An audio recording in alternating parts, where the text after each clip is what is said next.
la première chose qui me semble importante, c'est de se reposer la question de ce que ça représente un jeu dans la vie d'un enfant ou dans la vie d'une famille. Et je pense que si on prend soin de l'alimentation ou de la façon de soigner ses enfants, il y a beaucoup de choix.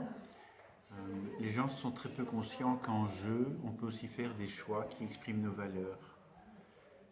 Si j'ai envie de les préparer au monde de demain, dans des postures plus respectueuses de la planète, voilà déjà une première piste qui peut me faire que je prendrai certains jeux ou que je n'en prendrai pas d'autres.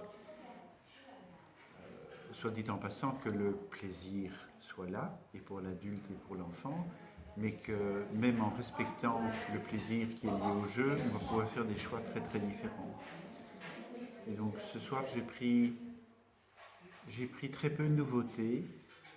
J'ai pris des jeux parfois classiques, comme des jeux de construction avec des blocs en bois et des dominos cascades, pour montrer que finalement, à travers des choix,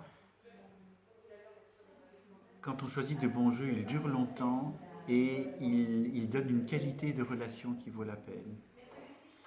Et ce soir, je vais essayer de rappeler tout ce que le jeu donne comme cadeau dans une famille.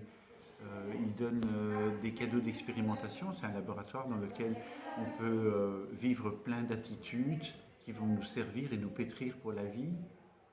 Il va nous relier davantage, ce qui est utile pour toute la vie. Il va nous permettre de transmettre nos valeurs, ce que les gens trouvent difficile aujourd'hui. Et puis surtout, la façon dont je vais répondre au jeu, mais ça m'implique dans mon plaisir et dans ma rencontre, va apporter à l'enfant une joie par ma présence. Je pense que un des plus beaux moments dans la maison du jeu où vit l'enfant, c'est quand l'adulte rentre dans cette maison du jeu et s'invite pour jouer. Et ça, c'est quelque chose d'extraordinaire parce que même si l'enfant ne le dit pas, c'est un moment d'exultation où l'enfant prend conscience que si papa ou maman est venu le rejoindre, c'est parce qu'il est précieux aux yeux de ses parents. Il n'y a rien de tel pour faire pousser un enfant.